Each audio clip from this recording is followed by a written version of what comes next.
میں ہوں نویس ستی اور بات کریں گے جناب چار پانچ اہم جو آج کی ڈیولپنگ سٹوری ہیں۔ ایک تو آپ نے دیکھا کہ کل جو لاہور میں ایک افسوسناک واقعہ ہوا، داتا دربار کے قریب ماں اور بیٹی کا جو ہے وہ مین ہول میں گرنا، اور اس کے بعد آ، وزیر اعلیٰ سمیت تمام کیبنٹ کا جو ہے وہاں پہ موجود ہونا اور غم و غصے کا اظہار کرنا، لیکن ایس ایچ او اور ایس پی کو جو ہے نا وہ کیسے بچایا گیا، اس پر بات کریں گے آج۔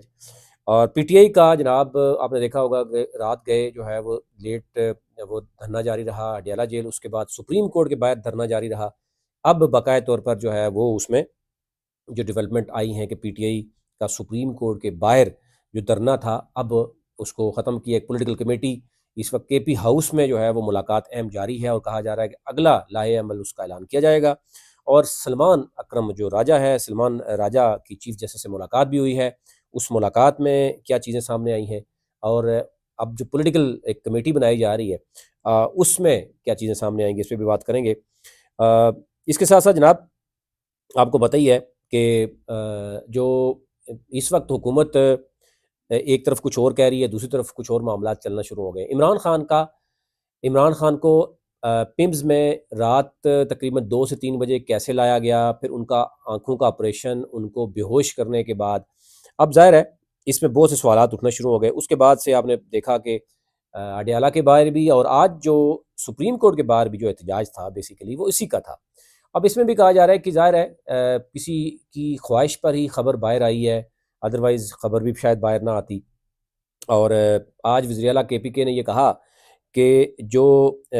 ریٹینیا ہے، جو اس کے اسپیشلسٹ بھی نہیں تھے، اس کے باوجود عمران خان کو اگر پمز میں آ کر اس کی بغیر یعنی فیملی کے کسی ممبر سے کنسنٹ بھی نہیں لی گئی، تو یہ ایک بہت بڑا جرائم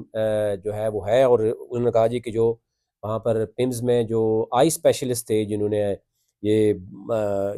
کیا، ان پر بھی جو ہے وہ ہم کیس کروائیں گے، کہ ظاہر ہے بغیر فیملی کے کنسنٹ کے آپ کیسے کسی کو بے ہوش کر سکتے ہیں، کسی کا علاج کر سکتے ہیں۔ اور کچھ لوگ کہہ رہے ہیں کہ یہ علاج جیل میں بھی ہو سکتا تھا، ان کو پمز کیوں لایا گیا۔ اینی ہو بہت سی چیزیں اس میں کافی گمبھیر شکل اختیار کر گئی ہیں۔ اچھا جی، سب سے اہم معاملہ ہے وہ ہے لاہور کا۔ لاہور میں آپ نے دیکھا کہ پریس کانفرنسز تک ہوئیں، وزیر اعلیٰ نے جناب بیٹھ کے کابینہ میں آپ نے دیکھا ہوگا اپنی انہوں نے کہا جی کہ جو ڈی جی ایل ڈی ہے آپ جواب دو، کمشنر آپ جواب دو، فلانا آپ جواب دو۔ اس کے بعد ایک ڈی سی کو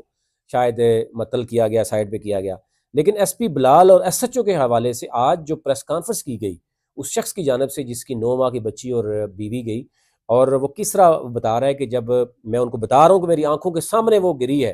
اس کے باوجود ایس ایچ او اور ایس پی نے مجھے نہ صرف تشدد کا نشانہ بنایا، بلکہ جیسے پنجاب پولیس روایتی طور پر آپ کو پتہ ہے کہ کیسے وہ تشدد کر کے تو لوگوں سے منواتی ہے زبردستی طور پر، تو اس کو کہا گیا کہ جناب آپ یہ بتاؤ کہ آپ کی بیگم جو ہے وہ بچی کے ساتھ کسی رکشے میں بیٹھ کے چلی گئی، جو نہیں نازیبہ الفاظ بھی استعمال کیے۔ اور پھر اس کے بعد سینئر نے کہا جی معذرت، ہم سے غلطی ہو گئی کہ ہم 9 ماہ کی بچی اور آپ کی وائف اس کی جو ہے ڈیتھ بھی ہو گئی، اس کے بعد اس کو تشدد کا نشانہ ہی بنایا گیا۔ اور اس کے بعد جناب کہا جا رہا ہے کہ جو ایس ایس پی ہیں، جو ایس پی ہیں، جو سی سی پی او ہیں اور آئی جی ہیں، اور ان کی کچھ آگے پیچھے کچھ بھی نہیں ہوتا، ایس ایچ او کو بھی مطلب نہیں کیا جاتا۔ اب کہا جا رہا ہے کہ جناب کیونکہ مریم نواز سے یہ بھی چیزیں چھپائی گئی ہیں اور کل ان کی جو غم و غصہ تھا وہ نکل گیا، تو اب جو ہے نا وہ ان کو بھی مطلب کیا جا رہا ہے۔ ابھی تو جا رہا ہے اس شخص نے جو نام لے لیا ایس پی کا بھی اور ایس ایچ او کا بھی، کہ انہوں نے مجھ پہ ذاتی طور پر تشدد کیا۔ اور پھر اس معاملے میں آپ اندازہ کریں کہ جو ڈس انفارمیشن کی بات کرتے ہیں، جب سرکاری اہلکار اس طرح کے ہوں کہ وزیر اعلیٰ خود کہے کہ مجھے بھی ڈی سی جو ہے نا وہ آپ کہہ سکتے ہیں کہ ڈس انفارمیشن دیتا رہا ہے کہ جناب وہ تو معاملہ ہی نہیں ہے، وہ تو چھوٹا سا ہول ہے، وہاں پہ تو ہو ہی نہیں سکتا، اور اس کے باوجود جو آپریشن تھا 1122 نے وہ بھی معطل کر دیا، وہ بھی لائٹ لے رہے تھے کہ ہو سکتا ہے کہ لڑکا جھوٹ بول رہا ہو۔ تو یوں وزیر اطلاعات جو ہے وہ آ کے پریس کانفرنس کر رہی ہیں کہ جناب یہ فیک نیوز ہے۔ ڈپٹی اسپیکر آج بھی ایک دن گزرنے کے باوجود جو ہے وہ وہاں کے یہ میڈیا کو بتا رہا ہے کہ جناب وہ فیک نیوز ہے، آپ تحقیقات کروا لیں۔ اسی سے اندازہ کر سکتے ہیں کہ کتنی بے حسی ہے کہ آپ ایک تو